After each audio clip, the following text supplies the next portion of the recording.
এখানে দুটো জিনিস আমরা পেলাম, একটা হচ্ছে যে এয়ারক্রাফটটা পুরো রানওয়ে লেন্থ ইউজ করেছে, which is quite not normal, এটা নর্মাল না।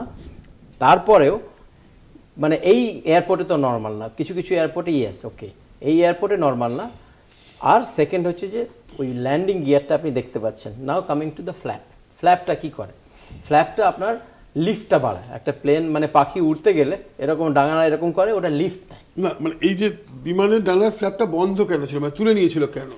এইটা অ্যাজ পার আমরা ওই ভিডিও দেখে বুঝতে পারবো না, বিকজ এই এয়ারক্রাফটে যেটা আমরা এই ফ্ল্যাপ আপনাকে জাস্ট আমি দেখাচ্ছি যে ফ্ল্যাপ, এই যে ফ্ল্যাপটা দর্শকদের সুবিধার জন্য বা যদি আমরা একটু দাঁড়িয়ে যাই তাহলে আরো বুঝতে সুবিধা হয়, মানে সবথেকে টেকনিক্যাল পার্ট। ধরুন এই এয়ারক্রাফটের ফ্ল্যাপটা হচ্ছে এইখানটায় থাকছে। এইখানে ফ্ল্যাপটা যখন হচ্ছে তখন বেসিক্যালি আপনার এয়ারক্রাফটের মানে উইংসের যে এরিয়াটা আছে, এরিয়াটাকে বড় করছে লিফটটা বেশি পাওয়ার জন্য।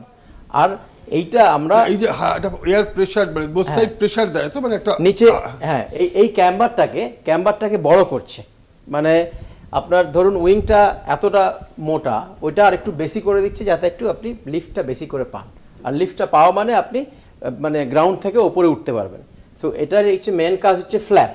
কিন্তু এইটা যদি কোনো কারণে ঢুকে যায় এত কম উচ্চতায়, এর জন্য একটা স্পিড পেতে হয়, তখন আমরা রিট্রাক্ট করি বা একটা হাইটের পরে আমরা ওটাকে একটু মানে স্ক্রিনে দেখানো আমার মনে হয় একটু বেটার হবে, মানে আমরা দর্শকদের ক্ষেত্রে বুঝতে সুবিধা হবে। ধরুন এখানে যদি পজ করা যায়, এটাকে একটু পজ করা, যদি একটু পজ করা যাবে কি কোনোভাবে? হ্যাঁ এইখানে দেখুন, এইখানে এই যে অ্যাঙ্গেলটা আছে, ফ্ল্যাপসটা পেছনে থাকে, এই যে ব্লু এটা হচ্ছে যে ফ্ল্যাপস, আর সামনে ওটা part of the flap also. এইটাকে কিন্তু রিট্রাক্ট করা যায় আর এটাকে বাইরে বার করাও যায়। এটা আমরা কখন বাইরে বার করি? আমরা টেক অফ আর ল্যান্ডিংয়ের সময় এটাকে ইউজ করা হয়। আবার ওই একটা স্পিড আছে, এই না কি একদম আমরা একদম স্পিডে যাচ্ছি 800 কিলোমিটার দূরে স্পিডে আমরা এটা ইউজ করি, তখন কিন্তু এটা খুলে পড়ে যাবে। ফলে একটা স্পিডের মধ্যে এটাকে ইউজ করা হয়, আবার ওই স্পিডের মধ্যে এটাকে আবার গুটিয়েও নেওয়া হয়। এইটা টেক অফ আর ল্যান্ডিংয়ের সময় এটা ইউজ করা হয়। এবারে এই ফ্ল্যাপটা যদি আপনি খুব কম উচ্চতায় টেক অফের সময় যদি আপনি তুলে নেন, তাহলে হবে কি ইমিডিয়েটলি আপনি লিফটটা কম পাবেন, আপনার প্লেনটা নিচের দিকে যেতে থাকবে। Which is in this case যেটা আমরা বুঝতেও পারছি না যে এটা হলো কি করে। মানে যদি পাইলটটা এটা তুলে নেয়, হ্যাঁ যদি এই যে আপনাকে আমি দেখাই এখানে আরেকবার লুকটা পুরো দেওয়া বোঝাতে সুবিধা। তো এইটা হচ্ছে যে আপনার ফ্ল্যাপ, আর এটাকে যদি আপনি রিট্রাক্ট করে নেন তাহলে আপনার লিফটটা কম হবে।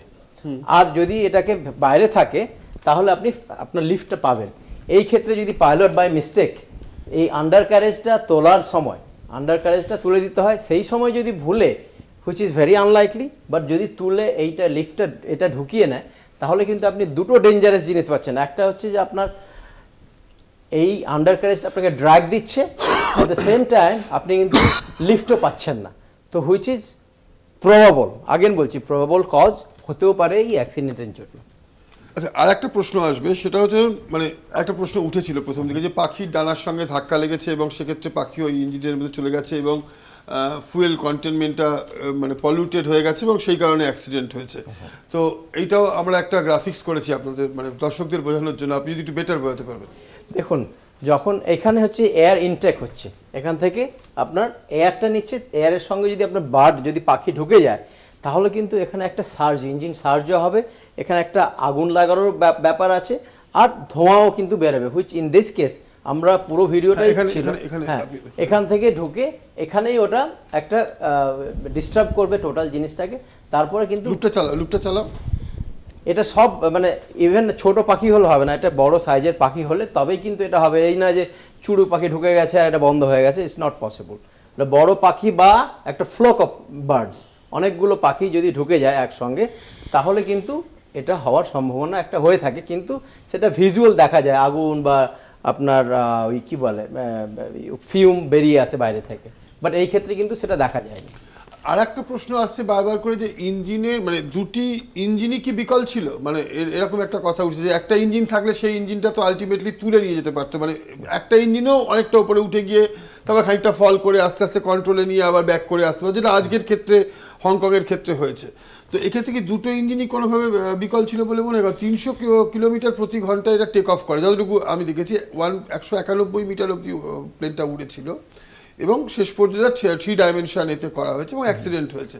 তো দুটো ইঞ্জিনই কি বিকল ছিল, মানে এটা কি বলবেন? দুটো ইঞ্জিনই একসঙ্গে বিকল হওয়া খুবই খুবই মানে মানে one in a many million Times হওয়ার চান্স আছে, কারণ দুটো সিস্টেমই আলাদা।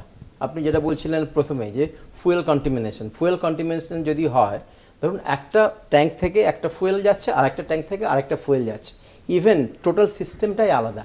ফলে বেসিক্যালি আপনি এটা চিন্তা করতে পারেন যে একটা পাইলট দুটো প্লেন চালাচ্ছে একসঙ্গে, মানে টোটাল সিস্টেমটাই আলাদা। ফলে দুটো ইঞ্জিন একসঙ্গে বন্ধ হওয়া আর ওই ভদ্রলোক যে বেঁচে গেছে, ইটস এ সিমিলার স্টোরি।